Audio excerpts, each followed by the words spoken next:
నిన్న జరిగిన ఒక కార్యక్రమంలో భాగంగా ప్రపంచ సుందరీమణుల పాదాలను తెలంగాణ మహిళలతో కడిగించి టవల్తో తుడిపించిన ఘటన వివాదాస్పదమైంది. చర్య తెలంగాణ మహిళల ఆత్మగౌరవాన్ని కించపరిచేలా ఉందని ఆరోపిస్తూ బీఆర్ఎస్ మహిళా నేతలు తీవ్ర ఆగ్రహాన్ని వ్యక్తం చేస్తారు. ఈ విషయంపై తక్షణమే చర్యలు చేపట్టాలని డిమాండ్ చేస్తూ వారు తెలంగాణ రాష్ట్ర మహిళా కమిషన్ను ఆశ్రయించారు. మాజీ ఎమ్మెల్యే గొంగుడి సునీత నేతృత్వంలోని మహిళా నేతల బృందం రాష్ట్ర మహిళా కమిషన్ చైర్పర్సన్ నేరెళ్ల శారదను కలిసి ఘటనపై తమ ఆవేదనను తెలియజేశారు. అనంతరం గొంగుడి సునీత మాట్లాడుతూ అతిథులకు పాదాలు కడిగి స్వాగతం పలకడం తెలంగాణ సాంప్రదాయంలో భాగం కాదని స్పష్టం చేశారు. ఒకవేళ అలాంటి కార్యక్రమం చేయాలనుకుంటే రాష్ట్ర మంత్రులు ప్రజాప్రతినిధులు స్వయంగా చేసి ఉండాల్సిందని, సామాన్య మహిళలతో ఇలాంటి పనులు చేయించడం వారిని అవమానించడమే అన్నారు.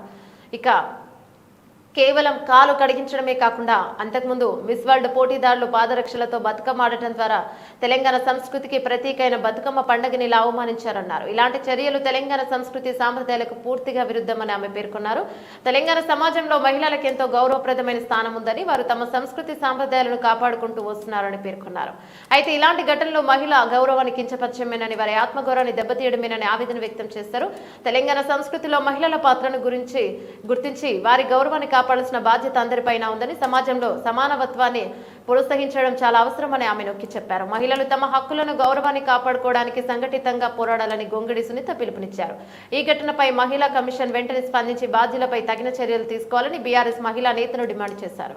స్పందించిన సీతక్క 33 మంది ప్రపంచ అందాల భామలు ఒకేసారి బయట కాలు కడుక్కుంటే అక్కడ నీళ్లు పారతాయన్న ఉద్దేశంతో ఎవరి ప్లేట్లు వారికి, ఎవరి టవల్స్ వారికి ఇచ్చామని మంత్రి సీతక్క వెల్లడించారు. కానీ ఒక అమ్మాయి స్వతహాగా చెంబుతో ఒక కంటెస్టెంట్ కు నీళ్లు పోసినంత మాత్రాన రాద్ధాంతం చేయడం సరికాదన్నారు.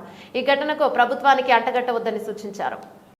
అక్కడ ప్రభుత్వము వాళ్ళ కాళ్లకు నీళ్లు ఇవ్వడము, కాళ్ళు కడుక్కున్నాక తుడుచుకొని రావడం, ఎందుకంటే అదంతా టెంపుల్ ప్రెమిసెస్ కాబట్టి మరి అంత 33 మంది బయట కాళ్ళు కడుక్కుంటే నీళ్లు వరదై పారుతాయని ఎవరి ప్లేట్ వాళ్లకు, ఎవరి చెంబు వాళ్లకు, ఎవరి టవల్ వాళ్ళకి ఇవ్వడం జరిగింది.